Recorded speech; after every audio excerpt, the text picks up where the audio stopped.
अब हम पढ़ते हैं निर्मला का दूसरा भाग कि निर्मला की माँ ने फिर क्या सोचा और उनका कार्य कैसे शुरू हुआ, विवाह कैसे हुआ। कल्याणी के सामने अब एक विषम समस्या आ गई थी। पति के देहांत के बाद उसे अपनी दुर्अवस्था का यह पहला और बहुत ही कड़वा अनुभव हुआ। दरिद्र विधवा के लिए इससे बड़ी और क्या विपत्ति हो सकती है कि जवान बेटी सिर पर सवार हो, लड़के नंगे पांव पढ़ने जा रहे हैं, चौका बर्तन भी अपने हाथ में किया जा सकता है, रूखा सूखा खाकर निर्वाह किया जा सकता है, झोपड़े में दिन काटे जा सकते, लेकिन युवती कन्या घर में नहीं बिठाई जा सकती। कल्याणी को बहालचंद पर ऐसा क्रोध आया कि स्वयं जाकर उसके मुंह से कालिक लगाऊं, सिर के बाल नोच लूं और कहूं कि तुम अपनी बात से फिर गया, तुम अपने बाप का बेटा नहीं। पंडित मोटे राम ने अपनी कपट लीला का नम्र वृत्तांत सुना दिया था। वह इसी क्रोध में भरी बैठी थी। कृष्णा खेलती हुई आई और बोली, कै दिन के बारात आएगी अम्मा? पंडित तो आ गए। कल्याणी, बारात का सपना देख रही है क्या? कृष्णा, वही चंद्र तो कह रहा है कि 2 दिन से बारात आएगी, क्या ना आएगी अम्मा? कल्याणी, एक बार तो कह दिया, सिर क्यों खाती है?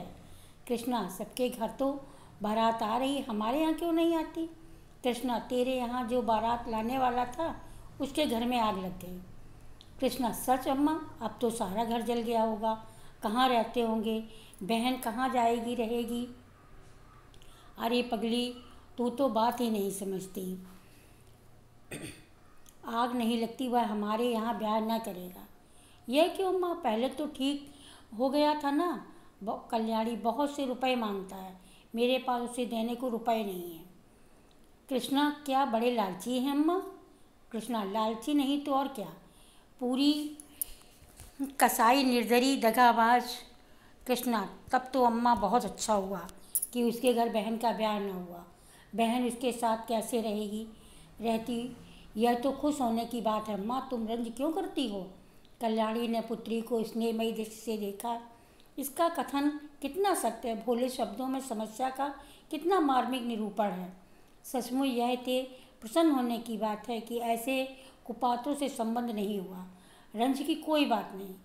ऐसे गुमानुओं के बीच में बेचारी निर्मला की ना जाने क्या गति होती। अपने बनसीबों को रोती, जरा सा भी दाल से अधिक पड़ जाता तो सारे घर में शोर मच जाता, जरा खाना ज़्यादा पक जाता तो सारा दुनिया सिर पर उठा लेती। लड़की भी ऐसी लोभी कहीं अच्छी बात हुई नहीं, बेचारी को उम्र भर रोना पड़ता। कल्याणी यहाँ से उठी तो उसका हृदय हल्का हो गया, लेकिन ब्याह तो करना ही था। हो सके तो इसी साल, नहीं तो दूसरे साल फिर नए सिरे से तैयारियां करने पड़ेंगी। अब अच्छे घर की ज़रूरत भी न थी, अच्छे वर की ज़रूरत न थी। अब आगनी की अच्छा घर वर कहाँ मिलता है? अब तो किसी भांति सिर का बोझा उतारना था, किसी भांति लड़की का पार लगाना था, उसे कुएं में झोंकना था। वह रूपवती है, गुणशीला है, चतुर है, कुलीन है तो हुआ करे। दहेज नहीं तो उसके घर सारे गुण दोष हैं। दहेज तो सारे गुण हैं। प्राणी का कोई मूल्य नहीं, केवल दहेज का मूल्य है। कितनी विषम भाग्य लीला है।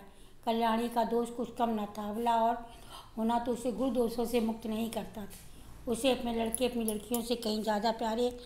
हल के बेल हैं, उसे खाली पर पहला हक उनका ही है। उसके जाने से जो बचे वह गायों का।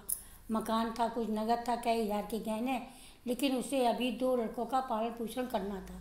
उसने पढ़ना लिखाना था। यह कन्या 4-5 साल से विवाह करने योग्य हो जाएगी, इसलिए वह कोई बड़ी रकम दहेज में न दे सकेगी। आखिर लड़कों को भी तो कुछ चाहिए, वे क्या समझेंगे हमारा कोई बाप था।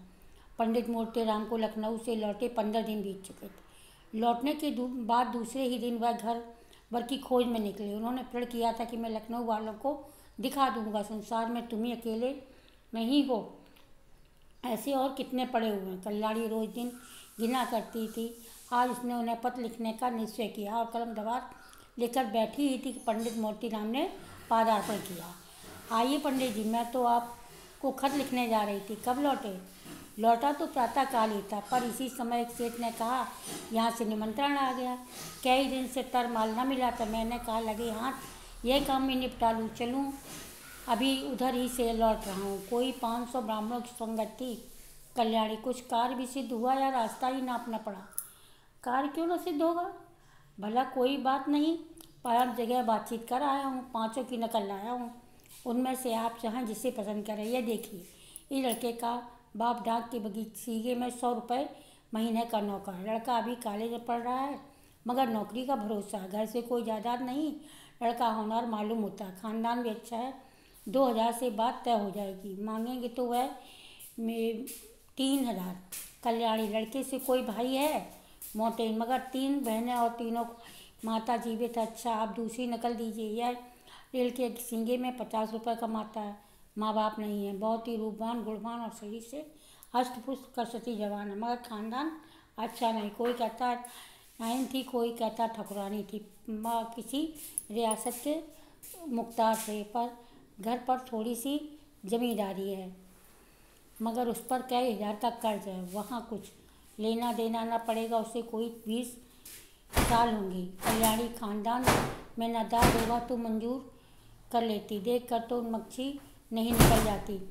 मोटे, तीसरी नकल देखी। यह जमींदार का लड़का, कोई 1000 अनक नफा है। कुछ खेती बाड़ी भी होती है। लड़का पढ़ लिखा थोड़ा ही है, अदालत के काम में चतुर है, तवाजू है। पहली पत्नी के 2 साल हुए, उनमें कोई संतान नहीं, लेकिन रहना मोटा, पसीना कूटना भी होता है। कुछ दहेज मांगते हैं, इसकी कुछ ना पूछे। 4000 सुनाते हैं। अच्छा है, चौथी नकल देखिए। लड़का वकील है, उसकी उम्र कोई 35 साल है। 300-400 आमदनी है। स्त्री मर चुकी है, उससे 3 लड़के भी। अपना घर बनवाया है, कुछ जायदाद भी खरीदी। यहाँ भी लेन देन का झगड़ा नहीं है। खानदान कैसा है? पुराने, बहुत उत्तम पुराने रईस। अच्छा है। 5वीं नकल दिए। बाप का छापा खाना है। लड़का पढ़ा लिखा तो BA तक है, उस छापे खाने से काम करता है। अब 18 घर में पेश में सिवा कोई जायदाद नहीं, मगर किसी का कर्ज भी नहीं। ना बहुत अच्छा न बुरा। लड़का बहुत सुंदर और सचरित्र है, मगर 1000 से कम मांगना मामला तय ना होगा। मामले हुए 3000 हैं। अब बताएं आप कौन सा वर पसंद नहीं करती? कल्याणी, आपको सबों में कौन पसंद है? मुझे तो दर पसंद है। एक तो वह रेल वाली, और दूसरा जो छापे खाने में काम करता है। मगर पहले के तो खानदान से आप दोस्त बताते हैं। हाँ, यह दोस्त तो है। छापे खाने वाले को रहने दीजिए। यहाँ 1000 देने को कहा, कहाँ से आएगा? 1000 तो आपका अनुमान है, वह और मुँह फैला है। आप तो इस घर की क्या दशा देख रहे हैं? भोजन मिलता जाए, यही गनीमत है। रुपए कहाँ से आएंगे? जमींदार साहब 4000 सुनाते हैं। डाक बाबू 2000 का सवाल करते हैं। इनको जाने दीजिए बस। वकील साहब की बच सकते हैं। 35 में कोई ज़्यादा नहीं, इन्हीं को क्यों ना रखिए। मोटे राम, आप खूब सोच विचार लें। मैं तो यही की मर्जी का ताबेदार हूँ। जहाँ कहिएगा वहाँ जाकर टीका कराऊँगा, मगर 1000 का मुँह न देखिए। फिर वो छापे खाने वाला लड़का रत्न है के साथ कन्या का जीवन सफल हो जाएगा। जैसी रूप और गुण की पूरी है, वैसा ही लड़का सुंदर और सुशील है। कल्याणी, पसंद तो मुझे भी है महाराज, पर इस सिक्के घर से आए, कौन देने वाला? कोई दानी खाने वाला खा पी कर चपत हुआ, किसी की सूरत नहीं दिखाई देती, और मुझसे बुरा मानते ही हमें निकाल दिया। जो बात अपने बस के बाहर है, इसके लिए हाथ की क्यों फैलाएं? संतान किसको प्यारी नहीं होती? कौन उसे सुखी नहीं देखना चाहता? मगर जब आप काबू भी हो, आप ईश्वर का नाम लेकर वकील साहब का टीका कराइए। आयु कुछ अधिक है, लेकिन मरना जीना विधि के हाथ है। 35 साल का आदमी बुढ़ा नहीं कहलाता। अगर लड़की के भाग में सुख भोगना है तो वो जहाँ जाएगी सुखी रहेगी। दुख भोगना है तो जहाँ जाएगी दुख भोगेगी। हमारी निर्मला का बच्चों से प्रेम है, उसके बच्चों को अपना समझेगी। आप शुभ मुहूर्त देखकर टीका कराएं।